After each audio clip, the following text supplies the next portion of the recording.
श्री जटायु जी। जटायु प्रजापति। प्रजापति कश्यप जी की पत्नी विंता के दो पुत्र हुए, अरुण और गरुड़। इनमें से भगवान सूर्य के साथ ही अरुण जी के दो पुत्र हुए, संपाति और जटायु। बचपन में संपाति और जटायु उड़ान की होड़ लगा करके ऊंचे आसमान में उड़े जाते हुए सूर्य मंडल के पास पहुंच गए। असह्य तेज न सह सकने के कारण जटायु तो लौट आए, किंतु संपाति ऊपर ही उड़ते रहे।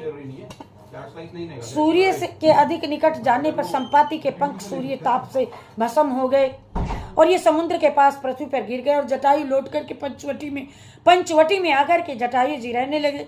महाराज दशरथ जी के आखेट के समय इनका परिचय हो चुका है किया और महाराज ने इन्हें अपना मित्र बना लिया था। दशरथ जी ने भाई भाईचारा था दोनों में। वनवास के समय जब श्री राम जी पंचवटी में पहुंचे तब जटायु से इनका परिचय हुआ और मर्यादा पुरुषोत्तम अपने पिता के सखा ग्रंथराज का पिता के समान ही सम्मान करते थे। जब छल से स्वर्ग सोने का मृग बने मारीच के पीछे श्री राम वन में चले गए तब मारीच की कपट पूर्वक पुकार सुन करके लक्ष्मण जी दौड़े और भाई को ढूंढने लगे। तब सोनी कुटिया में रावण सीता जी को बलपूर्वक रथ में उन्हें लेकर के जा रहा था आकाश मार्ग से।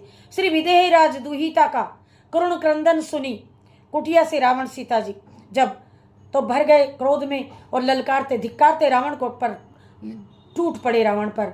और एक बार उन्होंने राक्षस राज के केस पकड़ करके उस रावण को पृथ्वी पर पटक दिया। जटायु बूढ़े थे, वे जानते थे कि रावण से युद्ध में जीत नहीं सकते, परंतु बहुत साहस किया। उन्होंने नश्वर शरीर राम काज में लगा दिया। इसका सौभाग्य रावण से उनका भयंकर संग्राम हुआ। अंत में रावण ने उनकी पांखें तलवार से काट दी और वे भूमि पर गिर गए। जानकी जी को लेकर रावण भाग गया। श्री राम विरह व्याकुल होकर के जानकी जी को ढूंढ रहे थे। जटायु मरणासन्न पड़े थे। उनका चित्त श्री राम जी के विरह में व्याकुल होकर जानकी जी पर कहा, राघव राक्षस राज रावण ने मेरी ये दशा की है। ये दुष्ट सीता जी को लेकर के दक्षिण की तरफ चला गया।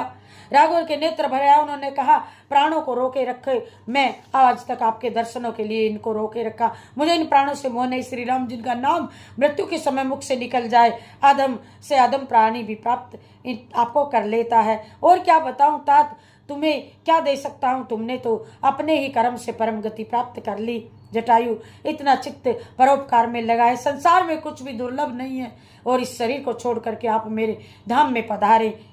और फिर बलपूर्वक अंत्येष्टि की उनकी और श्री राम ने जटायु शरीर सम्मान पूर्वक दाह संस्कार कर दिया और